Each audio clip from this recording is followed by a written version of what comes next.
Hey, welcome back to Next Act Ninjas, the go-to podcast for mastering your health and wealth longevity. I'm your host, Rachael Van Pelt. Today, I'm going to challenge some deeply ingrained assumptions about one of the biggest financial assets most of us hold, our homes. For many of us, the house we live in is not just where we sleep. It's the biggest line item on our financial balance sheet. But there's an uncomfortable truth. If your home is sucking up cash flow, time, energy, and strength, then it's probably eroding your longevity instead of supporting it. So today we're going to talk about how to treat home equity as a wealth longevity tool, not just a trophy. And spoiler alert, this episode might just make you question whether mortgage free at 65 is the holy grail it's cracked up to be. Homeownership is a double-edged sword, isn't it? On the one hand, owning your home has been correlated with better health outcomes. Large surveys show that homeowners tend to live longer and report fewer chronic health conditions than renters.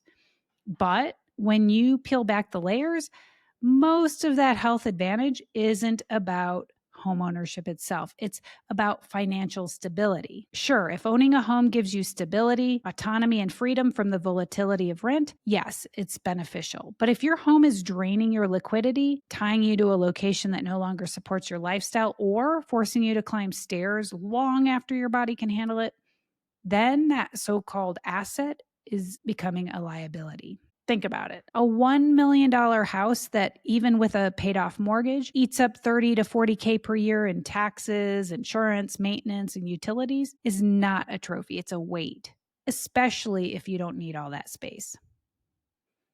I see this all the time as a realtor. People will tell me, well, we plan to age in place. This is our forever home. But then I ask, is there a bedroom, full bath, and laundry on the main floor? How much are property taxes going up every year? And what happens if the roof and furnace and plumbing all age out within the same decade? Suddenly, the physical and financial reality looks very different. And we don't want to forget health span. One of the strongest predictors of longevity isn't genetics or even exercise. It's social connection. Where you live shapes your daily rhythms, your interactions with other people, your stress levels, and your ability to stay mobile. If your home is in a car-dependent suburb where you can't walk to the grocery store, where winters trap you inside for months, or where your social circle has already moved away, then that home may be eroding your mental and physical reserves and shrinking independence. Contrast that with the right-sized home in a walkable neighborhood, maybe near your adult children or close friends. And now every errand is a chance to get your walking steps in. Sitting on your front porch or walking to a community park becomes a chance for you to have casual conversation with someone. And you're more likely to enjoy holiday gatherings with those family and friends nearby. That's the kind of social connectivity that's not just a nice to have, it's protective against dementia, depression, and disability. It's a hedge against loss of independence. So when we think about home equity as a longevity tool, it's not just about extending wealth span. It's about whether your house is improving health span. But I want to get practical. There are three main ways that I typically coach clients to think about unlocking home equity. The first option is downsizing or right sizing. It's the most obvious, and yet often I think it's dismissed because people are afraid of change. Selling the big family home and moving into something smaller, more efficient, and more aligned with your current life stage, it can free up hundreds of thousands of dollars in equity. That capital can then be reinvested into the market and keep growing while still retaining some liquidity. Or it could be used to pay for experiences while you're still in your healthiest decade. So right sizing is not about giving anything up. It's about aligning your home with lifestyle. Option 2 is house hacking. If you're not ready to sell and your house lends itself to this option, you may be able to put your equity to work by turning a part of your home into an income stream. For example, you might be able to build an accessory dwelling unit, an ADU, or reconfigure a part of your home like a basement and rent it out. Depending on your situation, you might consider renting long-term to, say, other retirees, or mid-term to students, or short-term to tourists. It just depends on the space that you have to rent and the type of renters who are looking in your area. Not only does renting create cash flow to support your retirement, it can be a great opportunity for social interaction. Hosting and engaging with guests or tenants can provide a sense of purpose and protect against isolation in retirement. Now, option 3 is a reverse mortgage. I think this is the most misunderstood option. If you're over the age of 62, a home equity conversion mortgage, or HECM, allows you to tap your home equity without selling. Many people recoil at the idea, picturing predatory products from decades ago, but the truth is modern HECMs are federally insured. They're highly regulated, and they can be structured to provide either a line of credit or monthly income without losing ownership of your home. When you use them strategically, a reverse mortgage can even protect your other investments by reducing the need for you to sell them in a down market. So it can be a shock absorber for sequence of return risk. But regardless of strategy, whether it's right sizing or house hacking or reverse mortgage, the goal is to leverage your biggest asset to support your lifestyle long term. So then why do so many people resist tapping into their home equity? Well, in my experience, it's a mindset thing. The house just becomes part of your identity. It's where you raised your kids, hosted holiday gatherings, planted your garden.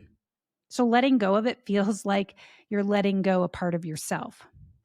But if you're hanging on to a house that no longer fits your body, your finances, or your social life, it has a real cost. I've seen retirees drain their 401k prematurely just because they refused to move and were afraid to tap into that equity. I've seen people become isolated in big suburban homes after all their neighbors have moved away because they're afraid to start over somewhere new. I've seen people try to age in place only to get stuck living on one floor of their home because they could no longer get up and down the stairs. So clinging to that trophy house can be risky. It can mean more falls, more isolation, more financial stress. And when it comes to longevity, stress is a killer. It accelerates biological aging. If your house is stressing you out, it is literally shortening your lifespan. So how do you decide what strategy is best for you? Well, I'm going to give you a framework that I use with my coaching clients. First, audit your current home. What's the annual cost of upkeep? Does it support your healthiest lifestyle? Will it continue to support that 10, 20 years from now? Second, audit your health trajectory. At 65, are the stairs a challenge? At 75, will you want to still drive 30 minutes to the grocery store? At 85, will you feel isolated if you can't drive at all? And third, weigh the opportunity cost. What experiences, travel, or family time are you foregoing because half of your net worth is locked up in your home? What stress are you tolerating because of physical maintenance or financial upkeep? Fourth, run the numbers. Model the different scenarios, either yourself or with the help of a professional. How much equity would you be able to pull out if you downsized or took out a reverse mortgage? What kind of cash flow could you bring in renting out a room or ADU?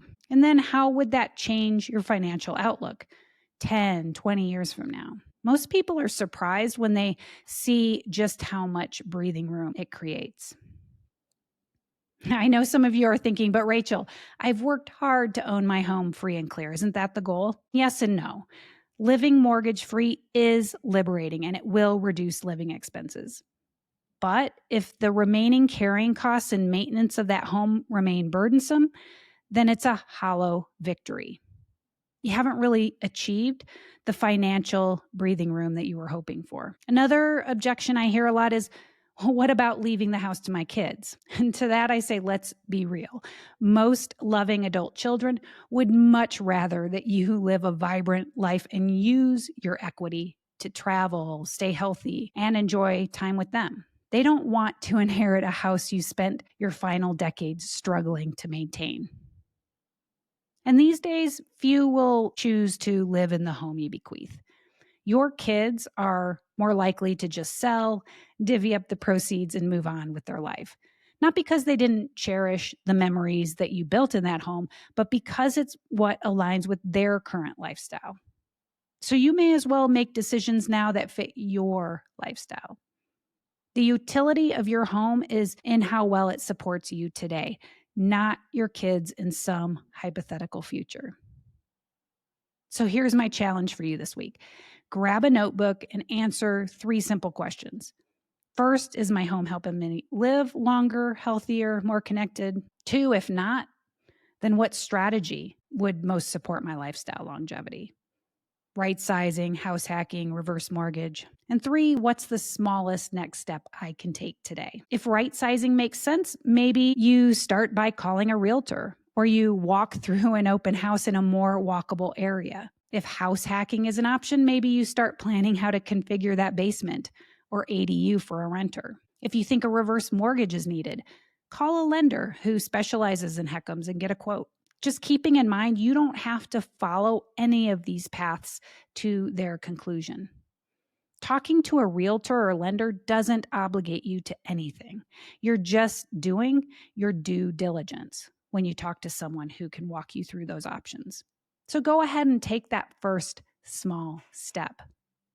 The bottom line, your house is not just the place you hang your hat, it's a tool. And like any tool, its value depends on how you use it. A hammer sitting in a drawer is just a weight, but in the right hands, it builds something. So stop treating your house like a trophy gathering dust on a shelf. Start using it as the powerful wealth longevity tool that it was meant to be. And please don't forget, as a Healthspan realtor and coach, I can help you walk through those options. You'll find a link to my calendar in the show notes. Use that to schedule a free coaching call. We'll look at your unique situation, your physiology, your goals, and we'll figure out the smartest way to turn your home into a longevity multiplier. That's it for today. Thanks for joining me for another episode of Next Act Ninjas. Please be sure to share today's episode with someone you care about. And until next time, live well, love more, age less, my friends.